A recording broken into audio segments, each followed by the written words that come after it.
नमस्कार, safe India में आप लोगों का बहुत बहुत स्वागत है। देखिए, इस वीडियो में हम लोग दो तीन ऐसी अपडेट्स के बारे में बात करने वाले हैं जो कि आप लोगों को जानना बेहद ज़रूरी है। और एनपीसीआई दिन पे दिन क्या है कि सख्त होते जा रहा है, अपने नियमों को, अपने कानूनों को सख्त बनाते जा रहा है। जैसे कि आप लोग के पास एक ऐसा अपडेट आया होगा कि आप जो है 1010 या 1020 करके नहीं निकाल पा रहे होंगे, 50 के मल्टीपल में ही पैसे आप निकाल पा रहे होंगे। ज़्यादातर एटीएम का भी माइक्रो एटीएम से भी कोई निकासी कर रहा होगा तो उन लोगों का कोई निकासी हो जाता होगा 1010 या 1020। अदरवाइज़ कोई ट्रांजैक्शन ऐसे नहीं हो रहा है, चाहे वो आधार से करें या एटीएम कार्ड से करें, माइक्रो एटीएम की मदद से। लेकिन इस बीच एक और अपडेट जो है निकल के आ रहा है कि 1 जनवरी 2024 से जो फिंगरप्रिंट हम लोग जो रिटेलर लोग थे वो एक बार 24 घंटे में एक बार ही फिंगरप्रिंट देते थे, वो जो है ऑफ अस ट्रांजैक्शंस के लिए जो है वो आपको हर एक 3 मिनट पे वो ट्रांजैक्शन पे आपको फिंगर जो है देना पड़ेगा।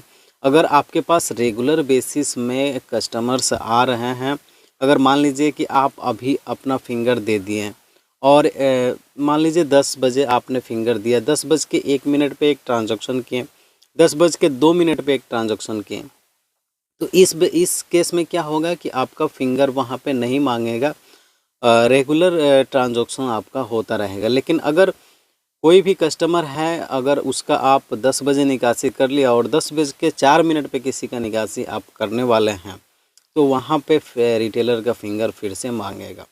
इसमें बहुत सारी समस्याएं हैं, वीडियो को अंत तक ज़रूर देखिएगा। ऑफर्स मैंने बोला, ऑफर्स और ऑनर्स क्या होता है। ऑफर्स जितने भी हमारे रिटेलर भाई लोग हैं, मैक्सिमम हमारे रिटेलर भाई लोग जो हैं वो Payeer by, Fino, Airtel payments bank जैसे एपीएस आईडी जो है यूज़ करते हैं।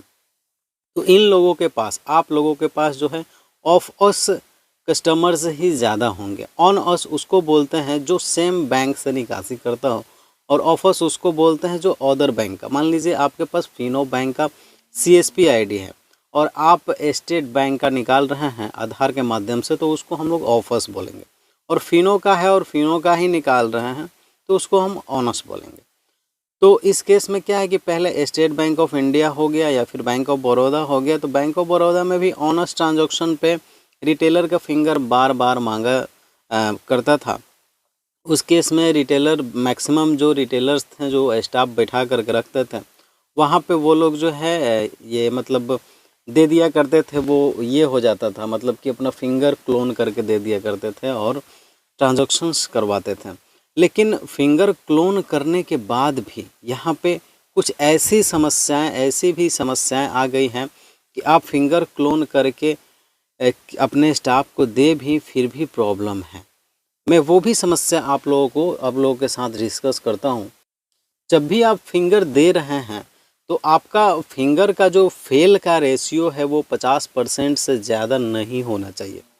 मान लीजिए कि आपने अपना फिंगर दिया, कभी कभी क्या होता है कि रिटेलर का हाथ में, बहुत ऐसे लोग होते हैं जिनके हाथों में पसीना होता है, पसीने की वजह से फिंगर बार बार जो है मैच नहीं कर पाता है, तो उसको पोंछ करके रखने से काम कर जाता है। तो 1-2 बार तो इजीली ऐसे हो ही जाता है। लेकिन आप लोगों को इस बात का भी ध्यान रखना पड़ेगा कि आप लोग जो हैं 4 बार से 50% से ज़्यादा अपना फिंगर फेल रेशियो नहीं दिखाना है। अगर मान लीजिए कि आपने दिन में 10 बार फिंगर दे रहे हैं और उसमें से 6 बार आपका फेल हो जाता है, तो वो जो है 50% से अधिक हो जाता है, या फिर 5 बार भी फेल होता है तो वो 50% के रेशियो में आ जाता है। तो उस केस में आपके आईडी को ब्लॉक करने का हक जो है एनपीसीआई रखेगा, क्योंकि ये जो गाइडलाइन है वो खुद बना रहा है, एनपीसीआई ही बना रहा है। पहले ऑनर्स ट्रांजैक्शंस पे ये सब गाइडलाइनें थी, लेकिन अब ऑफर्स ट्रांजैक्शंस पे भी ये गाइडलाइनें हो गई हैं। तो इन बातों का ख्याल जो है आप लोगों को रखना है।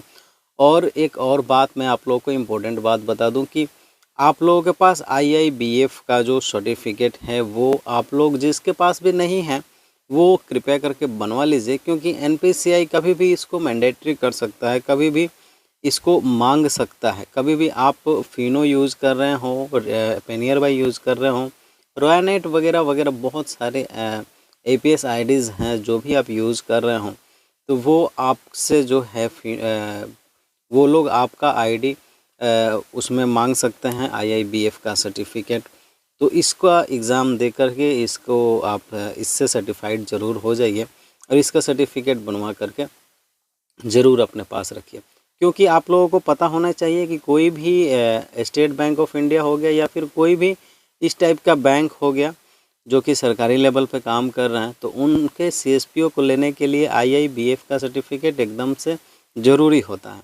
तो हम लोग भी एक तरीके से APS वाले भी एक तरीके से बैंक का ही काम कर रहे हैं, तो उनके लिए भी IIBF का सर्टिफिकेट होना ज़रूरी हो, ऐसा मेरा मानना है, ये मेरे तरफ से है। आप लोग जो है ज़रूर इसको बनवा के रखिएगा। ज़्यादा पैसे क्या, 1000 के लालच में ऐसा ना हो कि आपका जो है आगे चल के बिजनेस ठप पड़ जाए और आपके बगल वाले दुकानदार के मज़े हो जाए अगर उसके पास IIBF का सर्टिफिकेट होगा तो इन बातों का ख्याल आप लोगों को रखना है। और ट्रांजैक्शंस अगर किसी के पास 1010 या 1005 करके हो भी रहे हैं तो प्लीज़ आपसे निवेदन है ना कीजिए, आपका ID ब्लॉक हो जाएगा, फिर आप कमेंट कीजिएगा सर कैसे हो गया, भैया कैसे हो गया, तो उस समय हम आपका कुछ नहीं कर पाएंगे। और भी बहुत सारी जानकारियां हैं। ये वीडियो बहुत लंबा हो गया, यहाँ तक वीडियो देखने के लिए बहुत बहुत धन्यवाद। बाकी जानकारी हम नेक्स्ट वीडियो में डिस्कस करेंगे। फिर मिलते हैं अगले किसी नेक्स्ट टॉपिक के ऊपर, तब तक के लिए नमस्कार।